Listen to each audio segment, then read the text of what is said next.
A lot of the times when people talk about things like the red pill, and there's different ways of expressing what that is, I think one of the best definitions of really understanding what the red pill is, it's not even necessarily a movement itself. It's just exposure to information that goes outside of what you deem as the societal norms, how you expect things to go, right? And a lot of dudes who are quote unquote red pill is not necessarily because they were done dirty, right? That's not always what it is. That's the accepted thing, especially by like hyper leftists and a lot of the time like liberals and social justice warriors. People are really into the idea of healthy communication. Oftentimes with this brand of like psychological theory, there's this assumption, and it really comes with a lot of gaslighting, right? That anyone who holds a certain views and values when it comes to dating relationships is someone who was just done dirty and they're bitter. But the truth is this, that's not always what the case is, right? There's a concept I want to bring up to y'all today, and I'm going to call that side nigga PTSD, right? There's a lot of men who have side nigga PTSD. They didn't have to go to, the red pill to watch any videos, none of that. It's just when you are a man that women have found sexually appealing and who fit within that gentleman gigolo complex in the role of the gigolo, then oftentimes something that you'll experience is what I call side nigga PTSD. Now, what side nigga PTSD is, it's just certain scenarios and things that you experience that give you a certain level of built-in trust issues when women do and or say certain things. And it's not always a matter of a woman's always on games, always on bullshit when these things occur. It's just that when those things do occur, you've been on the other side of it. So automatically it gives you a certain level of anxiety if you like the woman. If you don't like the woman, then you're like, all right, cool, fuck it. You just leave her alone, or you just, pull back some, you just stay real chill about it. But if you do care, or you still got a little bit of that, desire to actually want a woman or like her or want to be with her and she does certain behaviors, then it kind of just triggers this memory in your mind of being on the other side of that. So there's a lot of things that go along with side nigga PTSD. One of those things is like, and I think one of the funniest forms of it is like, let's say you're texting a woman or something like that, and then she don't respond back, and then she hits you up in the morning and says, oh, my bad, I was asleep. Or she hits you up the next day in the afternoon, and it's like, you were the guy on the other side of that, right? Or there's this lack of a desire to like communicate in situations where it seems like a woman isn't receptive, right? Especially like sending paragraphs in a text message or wanting to call a woman or something like that if the energy feels off. Because if you've ever been a side nigga, you've been on the other side of a woman receiving text messages from a guy and reading those text messages out loud and pretty much making fun of the guy and laughing about him as that was going down, right? That's another side of it, right? So it's like you've been there to see those things as they were transpiring. You've seen it transpire. Another thing is this, like if you ever been in the car with a woman and she had a man already and he's calling her phone because he has an inkling that she's about to go do some fuck shit. Funny thing about women a lot of the times is, like, if a woman already has her mind set up that she gonna do some fuck shit, then if you're trying to stop her from doing that and you're blowing her phone up, then she's just getting frustrated with you, right? She's getting frustrated with you. So it's like you ever been in a car with a woman while she about to go maybe give you some of that Gok 5000, and she got a man, and the man blowing her phone up, and she just sighing under her breath and just feeling like this is a bitch ass nigga right now, right? And you like, nah, I can't do that. You don't want to stop her, let her do whatever she gonna do. It's like there are some women who that might stop them last minute, but once her mind is made up, she's about to do some shit, it's not gonna work. So it's just like it is what it is at that point. But side nigga PTSD is a real thing, man. And I've been talking to guys lately about this concept, this aspect of sociosexual dynamics, and I think it's something that a lot of dudes who would be categorized to some extent as sexual alpha males, they'll like see that across the board, like men who have certain experiences.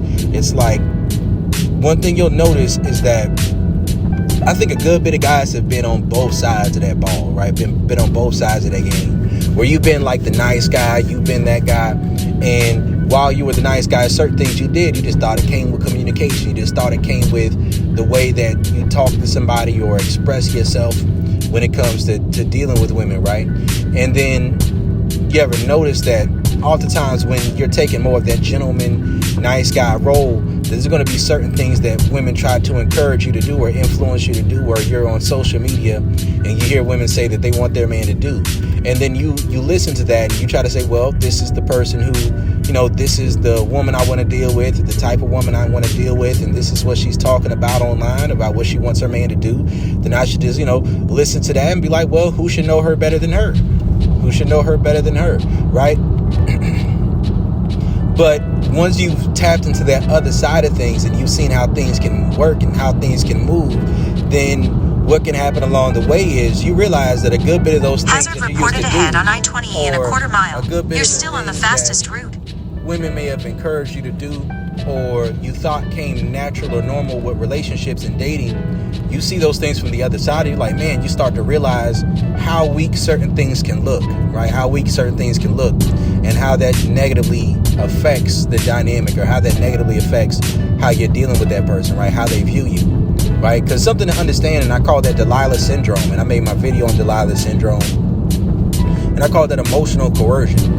Something to understand is that nothing is a compromise if it's something that you decide to do, right? If it's something you want to do, it's not a compromise.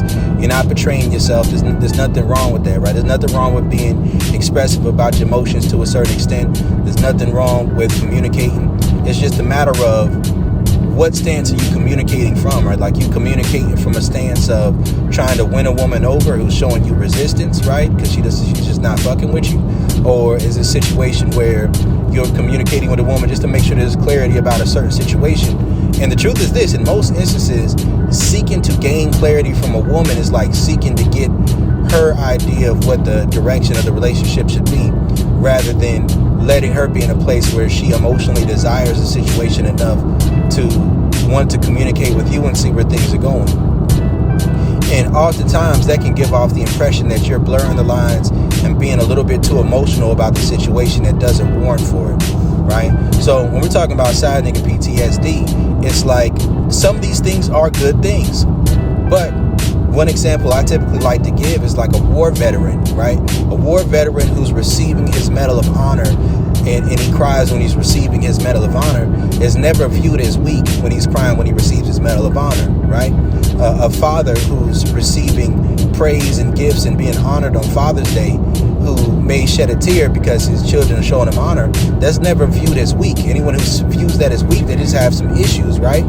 But if you're someone who cries and you're getting your feelings every time a woman doesn't text you back, or every time a woman cheats on you, or every time a woman does some goofy shit, then there's something that's real weak, because you're more emotional about the situation than she is, and it feels like you're stepping into her lane, right? It feels like you're stepping on her toes. Like, if you want that woman to be feminine, if you're more emotional than she is, then it's kind of like you're stepping on her toes and kind of pushing her to a more of a masculine headspace. It's like you want her to be the logical, thinking, emotionally stable individual, while you're the one who can't control their emotions. And that's something that often leads to a lack of respect. So with side nigga PTSD, is something that comes with being prematurely integrated, right? And to understand this, it's like neither the gentleman nor the gigolo are really the man that woman views as that guy, right? Now, if we're just looking at it from a validation perspective of what a man gets out of a woman sexually, or short-term, cooperation, then definitely the gigolo would be a better position to be in than the gentleman, right? But if you're talking about long-term sustainability, then the gentleman is typically going to have better long-term sustainability. Now, think about it like this. See it as there's going to be, perhaps, let's say it's the same amount of energy poured out over time, right? Same amount of energy poured out over time. But the gigolo is going to be more likely to get a larger amount of energy poured out in a shorter period of time. Now, that woman can still burn out, but she's probably going to burn out a lot quicker, right? It's going to be a lot quicker burnout, right? Not always the case. A lot of times it depends on if she has like beta males in her life, beta male orbiters who are, she's talking to and getting validation from, and then it fills her cup up enough to take that short-term feminine submissive role, right? But if she doesn't, then if she's just talking to you and she's just fucking with you and you're taking that gigolo role, it's typically going to be a situation where she appears to be all in, but it's going to seem almost like a bait switch because she's going to burn out, and then almost out of nowhere certain things are going to happen. Also, when you're taking the gigolo role, your expectation is of taking a dominant stance. So a woman will have a lot less tolerance for submissive behavior, right? A lot less tolerance for feminine behavior, right? When you're a gentleman, a woman can have a lot more tolerance for you behaving in somewhat of a submissive way, right? And I think a lot of guys, they talk about the whole, dating bad boys when you're young, and then get older, getting burnt out, not being as attractive as you used to be, and then now wanting to date the nice guys. And I'm a fan of integration. I'm a fan of transitional dating, right? Transitional dating. But something to understand with this is that, for most women, their goal truly isn't to be with that sexual alpha male guy for the long term. Sometimes their emotions get involved, and they like that feeling that they get for a period of time. But the way social programming is set up right now, that whole situation is something that can only really last as long as her emotions are heavily invested into it. And there's going to be more tests that have higher ramifications than if, you're taking a masculine submissive or a gentleman approach. Because with the gentleman approach, it's kind of like death by 1,000 cuts, right? I think they call that betaization, right? It's like when a man becomes domesticated. Like as that man becomes domesticated over time, it starts off good, but little by little, she lessens how much energy and how much feminine energy she's willing to pour into the situation. But because the way that the dating is going, doesn't require as much energy from the woman, it's easier for her to maintain that for a longer period of time, right? But when you're taking like that gigolo approach, then unless you are able to take that emotionally detached stance, right, and you know how to be present when necessary, but to keep very cool, calm, and collected about the situation, unless you know how to do that, then it's not going to typically last too long. Now, there's some men, of course, where if that woman, she's tapped into her sexuality, know that she needs some good dick from here and there, and her social programming is strong enough to say, okay, cool, I don't want to sleep with multiple guys in a certain period of time, then she can have that one break in case of a emergency, break glass in case of emergency dick, right? That gigolo, that guy who just comes through and beats it down here and there. But that's one of those situations too, where if you like over press that line and you want her to be overly available to you, like emotionally or sexually, then that'll burn out. It's really about just hitting her up when at the right time, having good timing, and then she'll hit you up when she's horny, she comes through. But if you expect too much emotional investment from that woman, too many domesticated things from that woman, if you're too emotionally invested in that woman, then all it's going to take is just a little test here and there, and all it takes is fuck with you for a little while, see if she can get you invested to the things she may do that extend beyond what her role is. And then if she takes that away, or she pulls away a little bit, or she tests you, or she tries to hit you with some type of argument or something, if you entertain that argument, then it's kind of like it makes it easier to walk away if you fail those tests, right? And that's the thing about it, right? Because it's really about setting your standards about where you want a situation to go. So for me, I am somebody who does believe in the importance of nuclear homes. I do believe in the importance of primary partnerships. So I'm not somebody who's going to just push for just how to stay in the gigolo role as long as possible. I do think that there's a vetting process. I do think that when it comes to most women, that trying to break the mold off the bat is not going to be the best thing to do, because it can lead to a lot of the blurring of the lines. It can lead to a lot of inadvertent behavior that leads to a lack of feeling safe around you, right? So when we're talking about like the whole gentleman gigolo complex, it's like, what are you going to lead with? What are you going to start with? And of course you have, the biology first approach when it comes to wanting to take that masculine dominant role. And then you also have the exercise and self-control when it comes to the masculine dominant role, right? You have both of those. Those are two different ways not every way is going to include you just having sex with a woman right off the bat, because some men, they say, listen, I got a lot to lose. Maybe you want to have the woman get tested first. Maybe you want to vet her to see where her mental health is before you put dick in her, because especially if you're on a certain level sexually, you can't just be having sex with every woman you come across, because some women aren't going to be like strong enough mentally or emotionally to be able to handle a high level of pleasure, like going into subspace, squirting, having multiple orgasms, penetration, and all these different things that intensify the experience without her either getting heavily emotionally attached in a way where she starts to desire to like force a relationship on you, or to be in a position where she starts acting crazy. You know what I mean? Just start acting crazy. So some men, they're going to take more of an approach of taking their time with a woman before they have sex with her. And what that also does when you do that is it gives you the opportunity to establish your program non-sexually in a way where the time and the attention, the energy that you pour into her, it sets a foundation for her to know how to deal with you before you have sex with her, right? And it also pours enough energy into her so her cup doesn't get low right off the bat. But when you do the exercise of self-control, you also have to understand is this right here. If you start to change your role to be pursuing that woman overly on a sexual level, that it may subvert the dynamic. So with the exercise of self-control, that's a pretty good way of doing things, but you have to pretty much already have a rotation of women that you're sleeping with before you do that. Because if you try to do the exercise of self-control and you still in your peak testosterone years and your sex drive is high, then, all it might take is, let's say you smoke or you drink or something like that, and then one day you just get real horny, and then you kind of get out of pocket, you get out of character. Or if she's not moving along fast enough to start showing like a 9 level of sexual attraction, then you might start to behave in a passive aggressive manner or start to be very sharp with your words. So that's something to understand as well. You got to be very self-aware, right? But with side nigga PTSD, it makes it very difficult to do things particular ways. So one thing I say is this, right? You need to understand that there are different types of trust, right? There's trust when it comes to, trusting that a person will keep their word, right?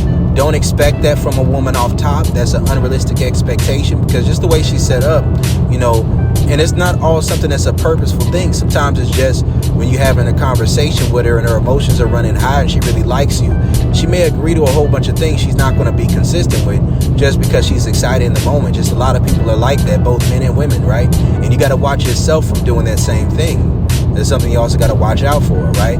It's selling dreams. Because sometimes, when people speak to you, they aren't just speaking to you about how they feel about you or how they will consistently feel about you. Really, when somebody's speaking to someone of the opposite sex, they're speaking to their anima or their animus, and they like you based off of how they feel you align with their anima or animus, right? And their anima or animus is your projection towards the outside world of how you view the opposite sex, right? So it's like everything is hypothetical, right? If you're speaking to a woman and everything she says appears to be in line with how you would like to view a woman, what your ideal woman is, then you're probably going to be more inclined to be speaking towards your ideas and your thoughts of the future and what you would like your future to look like. And you might include her into that because you idealistically view her as being able to fit into that category. But a woman does the same thing. But as a man, especially if you take a masculine dominant role, you still have to have the capability to listen, but to not place your expectation on her words, but the things that you actually see within her actions and her consistent behaviors towards you. And with side nigga PTSD, what can occur is there's certain things that can happen, right? Like, let's say you're dealing with a woman for a while and then she starts to pull back sexually, or she's not as sexually available. You've been, if you've ever been a side nigga, you've been in that situation where maybe that woman was with a guy and then she started to behave with him a certain way when she started fucking with or talking to somebody else. And maybe she started talking to you and then she started talking about her man a certain way. And you're like, okay, cool. You start seeing certain behaviors. And the thing about it is, oftentimes, when you are the one who is behind a woman's social mask, you see sides of her that another man doesn't see, right? So one thing that side nigga PTSD can make it very difficult to do is to have platonic friendships with women, right? Or to be patient with a woman when she's not in a very high sexual state of mind, because you speed check reported ahead. Like, you don't fully know with that particular woman whether or not she is just in a low cup in that moment or in that day, or whether or not she's just not feeling you on a certain level. And you don't know if she's not feeling you on that level because there's somebody else she's feeling more in that moment. And when you got side nigga PTSD, it leads to this lack of trust, and that lack of trust, it could cause you to prematurely shut down, or it can lead to like a self-fulfilling prophecy where you push that woman into another man's arms because you're pulling away, or you're shutting down in moments where you're seeing behaviors that trigger thoughts and memories of how a woman interacted with her main dude while you were the side dude. All right, so side nigga PTSD, that's a real thing, and I think a lot of people don't think too much about that, right? So I'll give another version of what trust can be and what trust is, right? So another form of trust is trusting that when you're in a person's presence, when they're in your presence, that you're being treated the way that you want to be treated and that you enjoy their company. And this is something that really helps with security, right? This is something that really helps with being secure when you first start dating with somebody, is to not put too much stock or too much emotional weight on what they do when you're not in their presence. Because by not doing that, then when they swear up and down they're not doing this or they're not doing that, then, you know, and they're probably not even going to recognize that they did that, or sometimes it's a test. You know, when you first start dating somebody, then if they are talking to somebody else, or they do something, or, you know, whatever it is, they fuck somebody else, and you ain't been knowing them that long for it to really matter, you're not going to get butthurt about the situation because you never saw that as something outside of their character, right? Because you didn't put that much stock on their character outside of being in your presence. So that's one thing that you do. You say, okay, cool, when they're in my presence, this is how they treat me, this is how we interact with one another. And since this is how they treat me and this is how we interact with one another, I'm just going to protect myself, assuming that they do whatever it is that they do when they're not around me.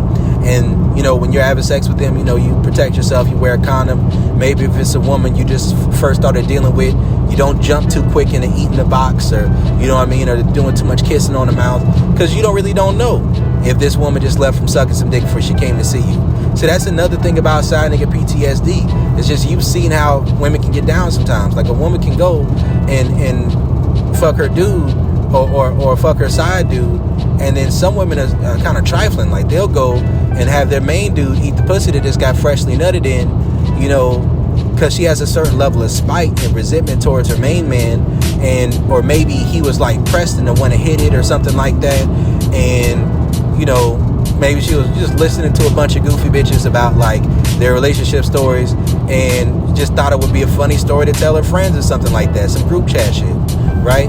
And just do something like that. It's kind of like this, it's kind of fucked up, but it just kind of comes with the game.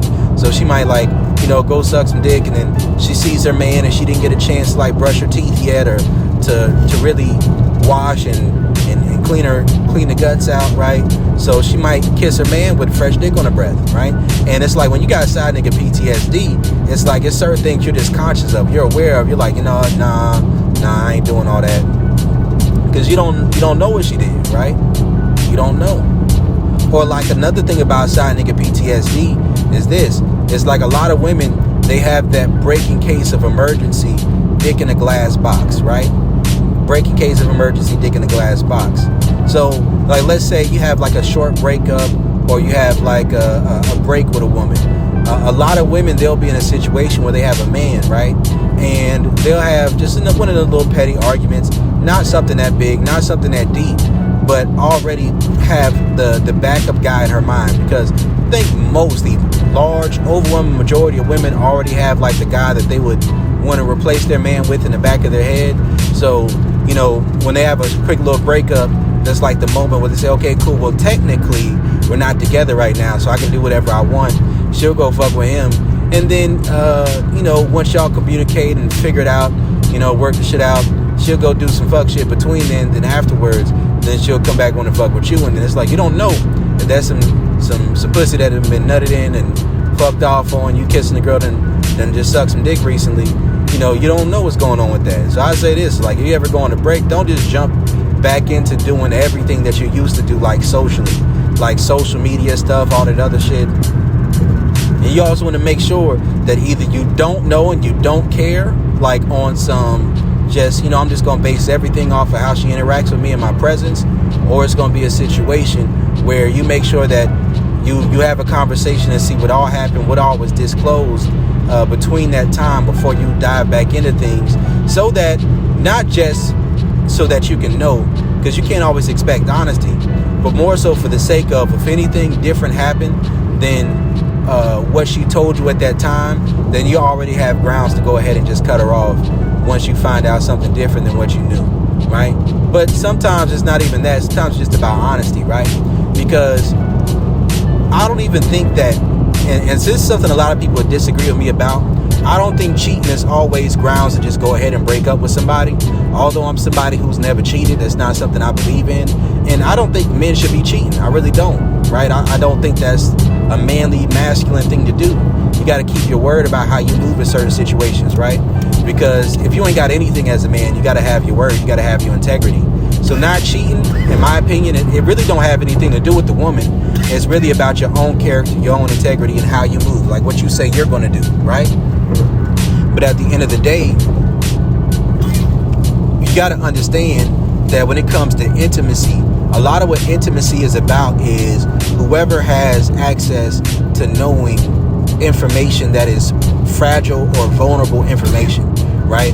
Whoever has access to a person's innermost thoughts on the deepest level is really the person who they're the most vulnerable and intimate with, right?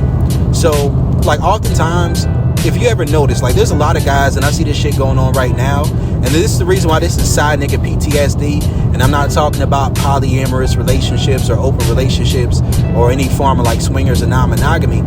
See, a lot of people don't understand why men in swinger relationships or in polyamorous relationships oftentimes aren't in jeopardy of losing their woman.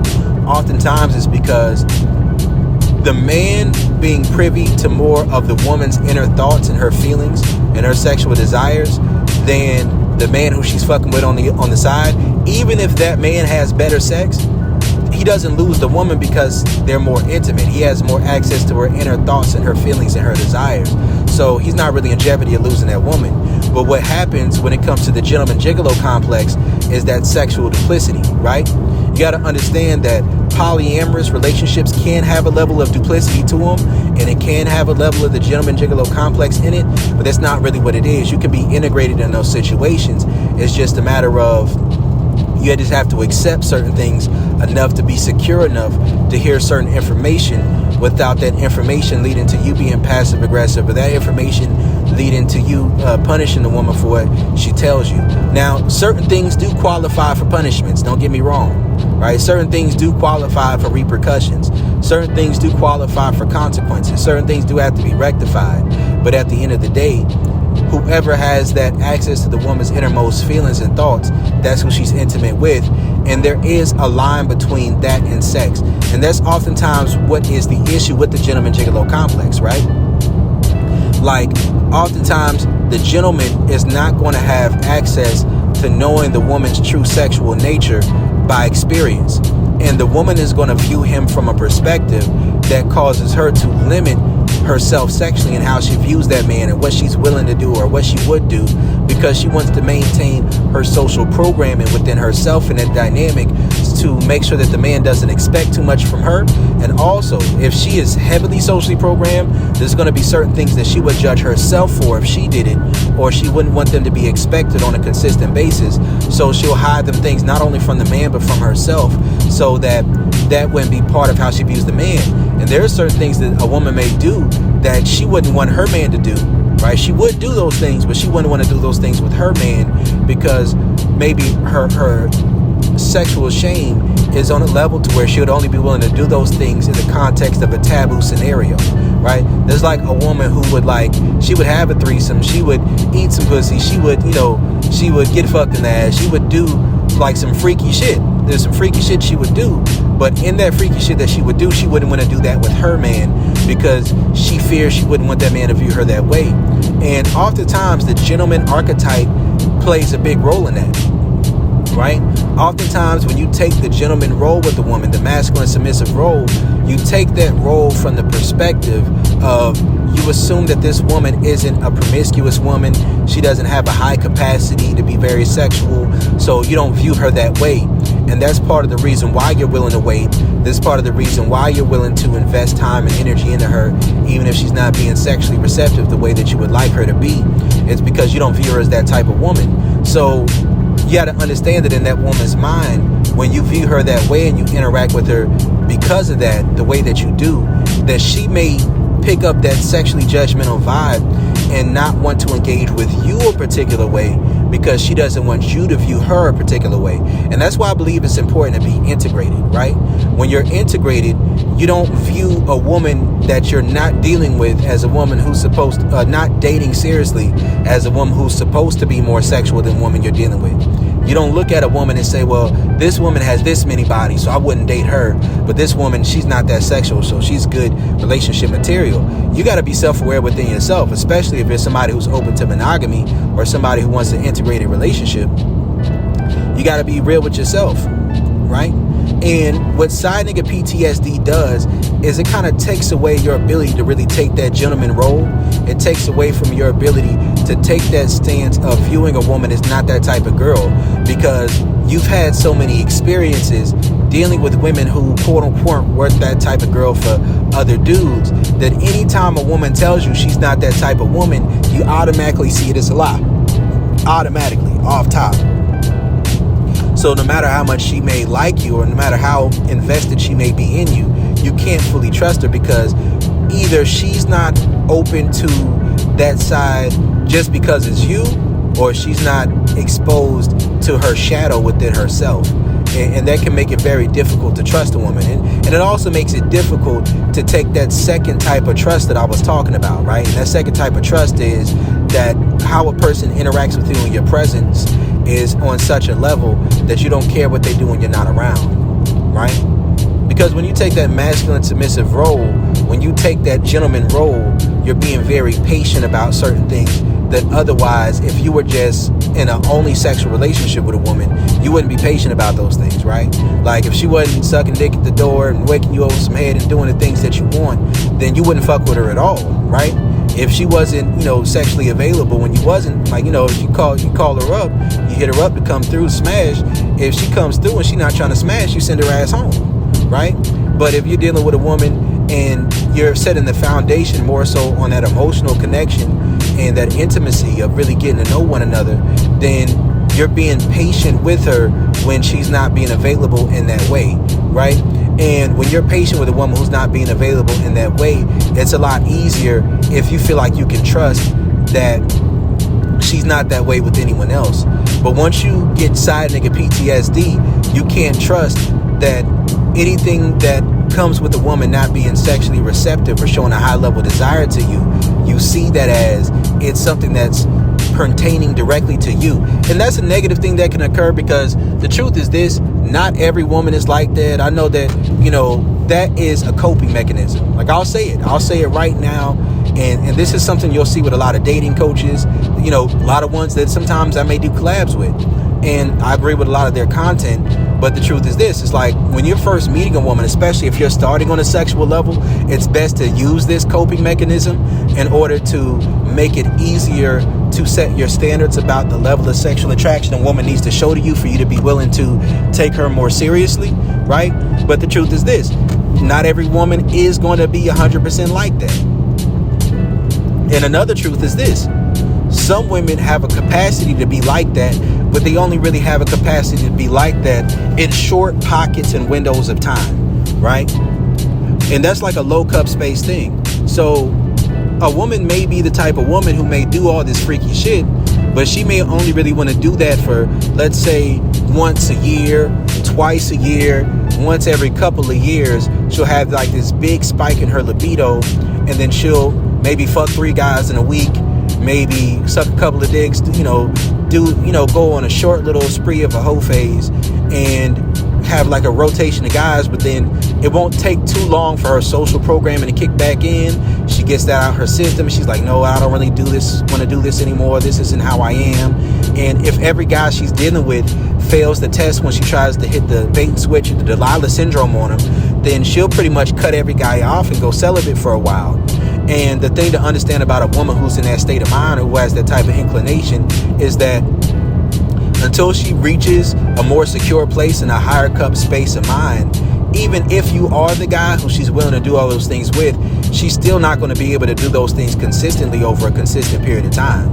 So chances are she's going to be more invested in the guy who takes more of a gentleman role.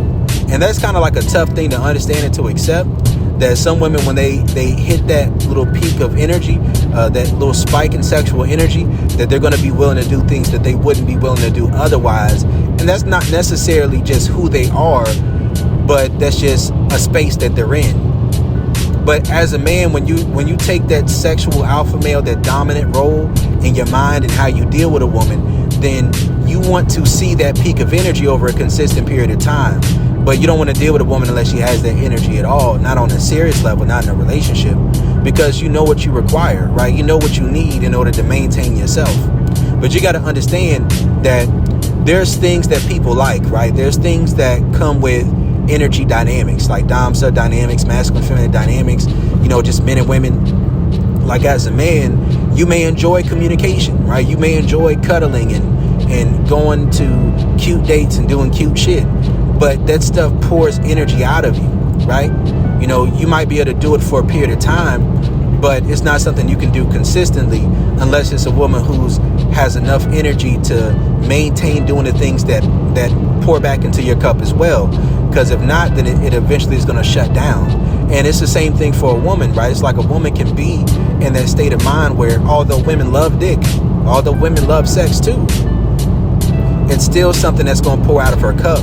Because from the perspective of how her ego is oriented, in that social programming, sex is going to be something that she pours out of herself more so than something that she feels recharges her, unless she's in a state of like a non-level of sexual attraction, or it's just a very integrated relationship where the love languages are going to have a very positive correlation between her sex drive, right?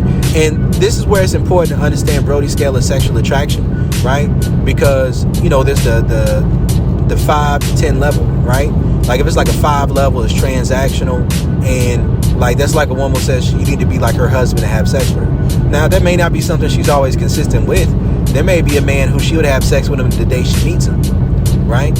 And be open to do that, and some women, they'll just avoid that, right? Let's say it's like some women, and this is something I don't talk about too much, some women will actively avoid men who they have a 10 level of sexual attraction to, right? Or a 9+ level of sexual attraction to. They'll avoid it because their social programming is really strong, and they have at least some frame of reference of wanting to be fair when it comes to the men they actually want to date. And I do think that protecting the submissive sexual ego is a good thing. Like as a man, it's a good thing, right? And it can be a good thing for women too, right? Because when I don't really talk about body counts too much. I don't really talk about the whole pair bonding thing too much, but I do talk about overstimulation. And it is possible to have those pockets of time where you have certain experiences that go above and beyond what you're typically open and receptive to. And in those moments, that can set a new standard. And if your emotions get attached to that a little bit, or if it takes you to a place you've never been before, and then you get attached to that feeling that you get, then if you want to deal with somebody who you're not as attracted to or not as sexually attracted to, then you're not going to give them that same level of treatment. And a person who is invested in you, it is going to feel that. It's going to hurt them, right? To know that there's things you're willing to do for somebody you're more attracted to that you're not willing to do for them. And I think that's one reason why it's important to protect your submissive sexual ego, especially if your goal is to be integrated, because that's where that whole intimacy thing, it goes along with that whole conversation of side nigga PTSD, right? Because when it comes to something that is attached to an individual's ego, and don't fool yourself, be not deceived. your ego is going to be attached to certain things. It's just about orienting your ego, right? If you orient your ego in a sexual manner, then a woman being more sexually available to another man while you're invested in her emotionally is not going to be something that you like too much unless you tapped into, like, either you're completely neutral to it and she's performing on a very high level emotionally and non-sexually, and she's at least meeting the minimum of your sexual needs, taking care of that stuff, right? But then there's also a matter of, like, if you tap into compersion, and when she tells you her experiences, you don't take it personally, and just whatever great experience she has is something that you take as something that you're happy for her. You can show compersion and empathy towards her great experiences and receive it like it's your own. But then there's also the cuckold, right? And that's like the peak of the feminine submissive, right? It's like for a man or a woman, when you tap into a high level of the feminine submissive energy, you get attracted to the fact that other people are attracted to your partner, right? That intensifies your attraction to them. So it's like the cuckold or the cuck queen fetish can come in. So like a man who's like poly, sometimes a man can be poly, and his security comes from the fact that he doesn't have an ego orientation with this woman that's going to be connected to how submissive she is to him. So when you don't connect your ego orientation to how much control or how possessive or how much a person gives themselves over to you, then you can just be into how much they give themselves over to someone else or how dominant they are with someone else. And that gives you a sense of security, because security is more than just one type of security. I say there's two types of security, right? There's like the submissive security, then there's the dominant security, right?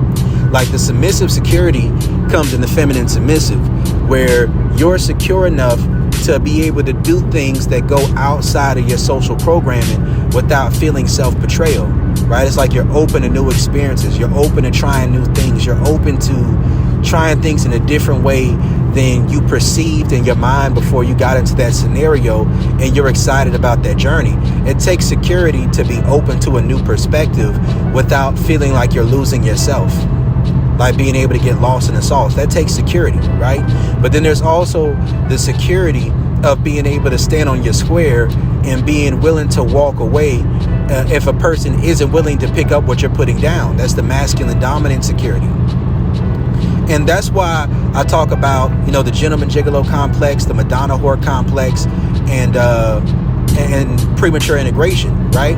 Because premature integration comes from a place of insecurity, right? And I don't believe that all insecurity is bad. Sometimes there's insecurities in a dynamic, but ultimately it's two people who probably should be together.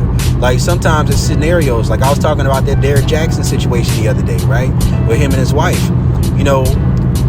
What I got from their relationship dynamics, that Derek Jackson was a feminine dominant and his wife was a masculine submissive.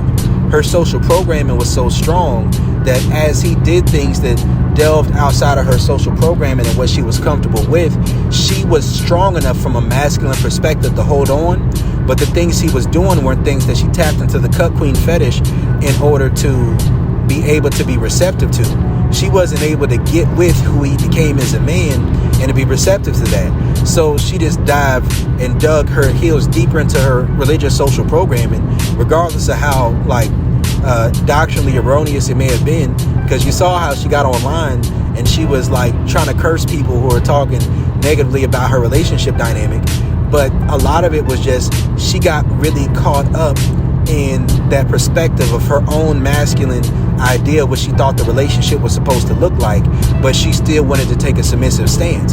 That's an insecure thing of neither choosing that you want things to be a certain way and taking active steps to get it there and being dominant and having the abundance to follow through with rewarding good behavior, but also not being secure enough to get with that program, to understand where that person's coming from, and not only to tolerate but to be receptive to it. So there's two different types of security when it comes to that, right?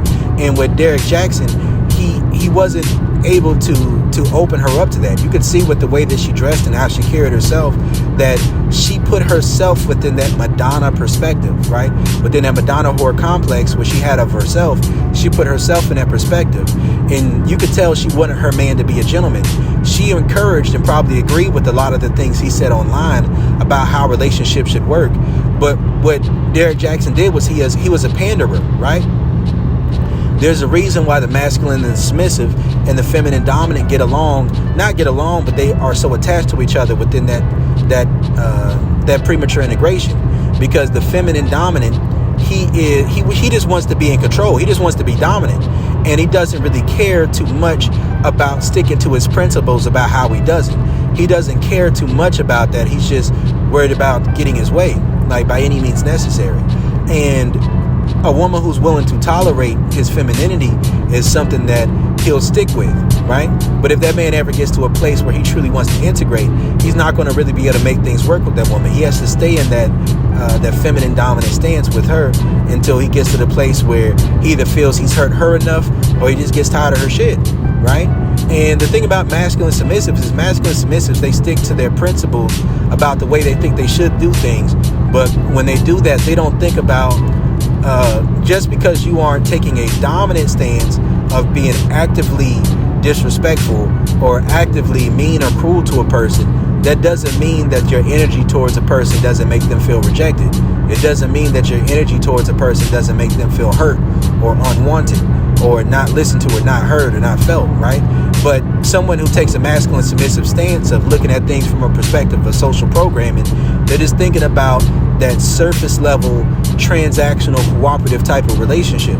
So because they try to maintain the high ground of how they do things and not being receptive or malleable or open-minded about things, they feel that they always have a high ground. So when things go left, it's just they feel the right to stay on their stance, to stay on their square, although their square isn't actually, it's a stagnant square that doesn't push things forward. So I think it's important to understand how side nigga PTSD, it plays into these things, right? It's like when you're a young man and you don't have experience, then you haven't experienced certain things to see both sides of things, right? Like when you have a Madonna horror complex, it's very easy to look at scenarios, say, okay, this woman is a good woman.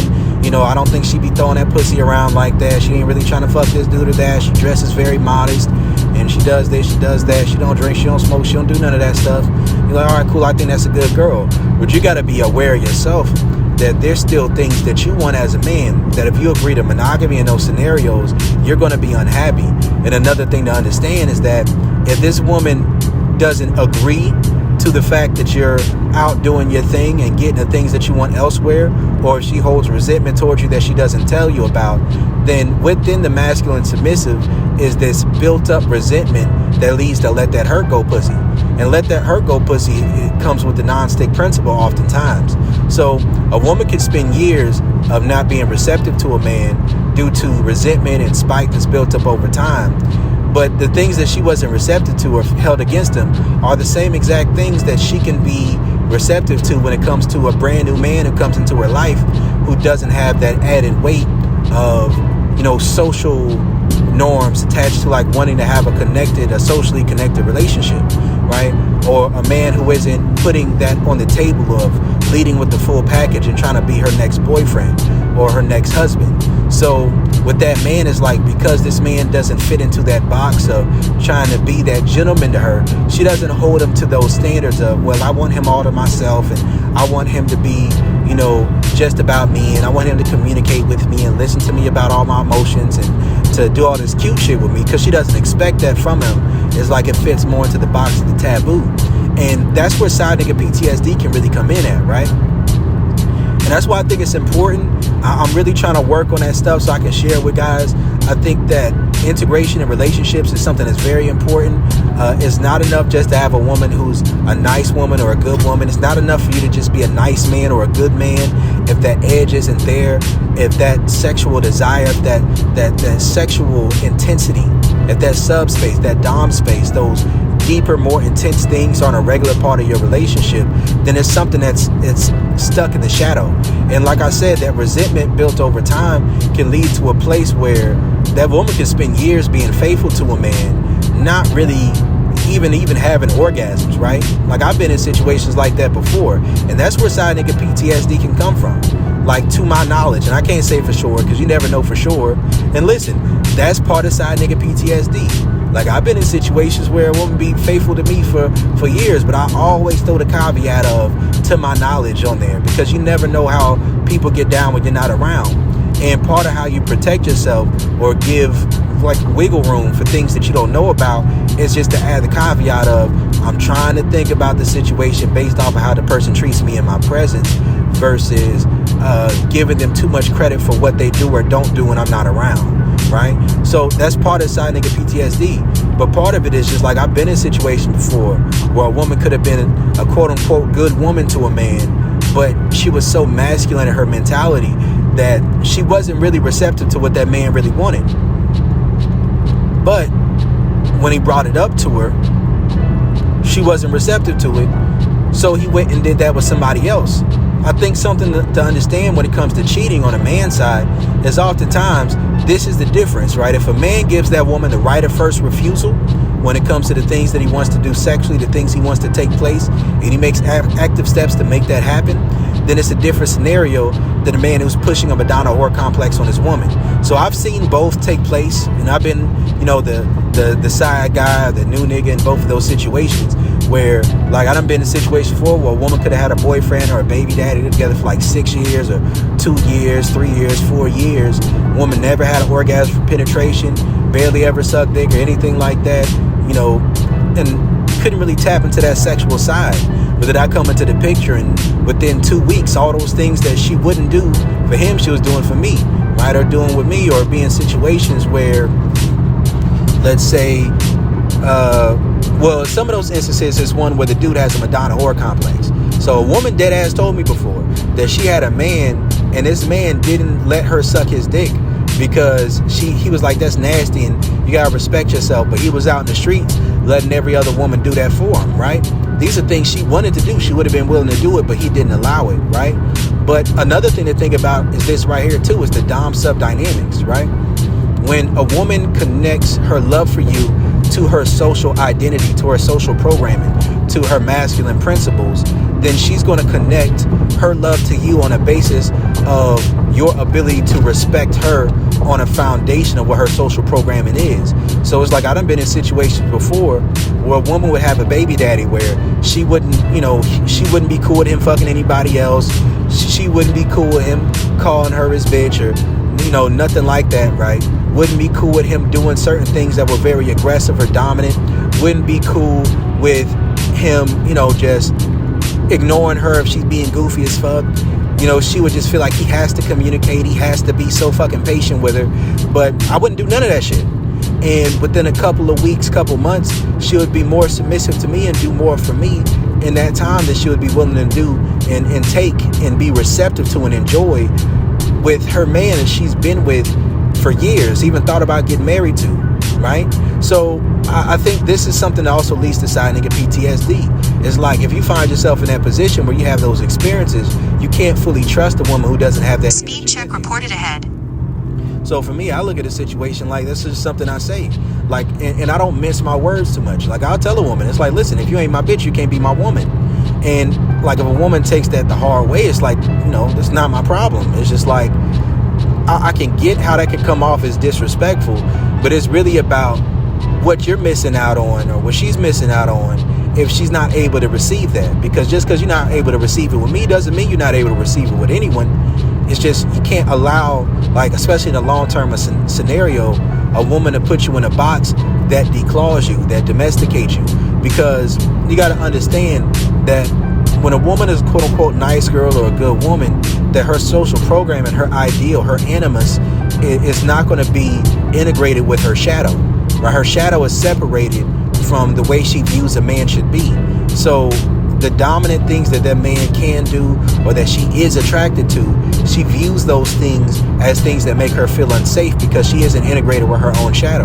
So that means what she views as a good man is a man who is void of any edge, a man who's void of any aggression, a man who is void of any dominance, a man who's void of any perspectives and outlooks that go contrary to what's socially acceptable, what her family likes, what her friends believe, what her church believes, what her ideals are in a social setting, what social media says a relationship is supposed to look like, what modern psychology that obviously isn't working for marriages and relationships say that healthy communication is supposed to look like.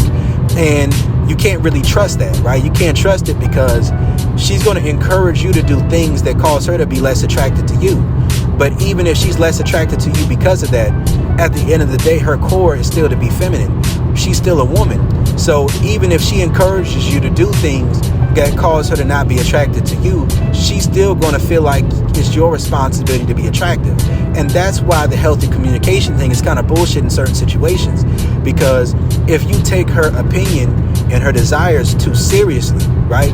Too seriously. Like she says, oh, I like when you gain weight and you get fluffy, you know, and listen, some women are genuinely sexually attracted to men who have weight on them. Like that whole like dude with the teddy bear with the big chest, big arms, shoulders, but a little gut on them. A lot of women are sexually attracted to that, right? They're very sexually attracted to it, but it's not every woman. Some women are looking at their man from a stance of wanting comfort more than desire, right? Wanting comfort more than wanting him to be dominant, wanting comfort more than she wants to be submissive, right? And when those things occur, you can't fully trust her opinion because her opinion is going to be about making you less dominant so that she feels more comfortable, that you're less abrasive, that you're less masculine, that you're less direct about how you communicate. And that can push a man into a feminine dominant space where the only way he can get his needs met or to communicate with her is to manipulate her. Like that's the only way, you know, to hurt her feelings from time to time, you know, to pull away, to do certain things. And the thing to understand that is over time, it's kind of setting things up to put you in a gigolo box, right? Because when you're in the gigolo box, it's not something a woman wants to do long term, right? You're playing the role of the bad boy or the bad guy so that, you know, she'll be receptive to it. She'll be attracted to it. But eventually what's going to happen is she's going to like those things. She's going to be attracted to those things. But as she gets hurt enough times, she's going to build up a wall around her heart and she's going to be less intimate with you. She's going to feel less of a desire to share how she really feels. She's going to be less feminine in her desires, and that's going to intensify her masculine stance. It's going to justify that masculine stance.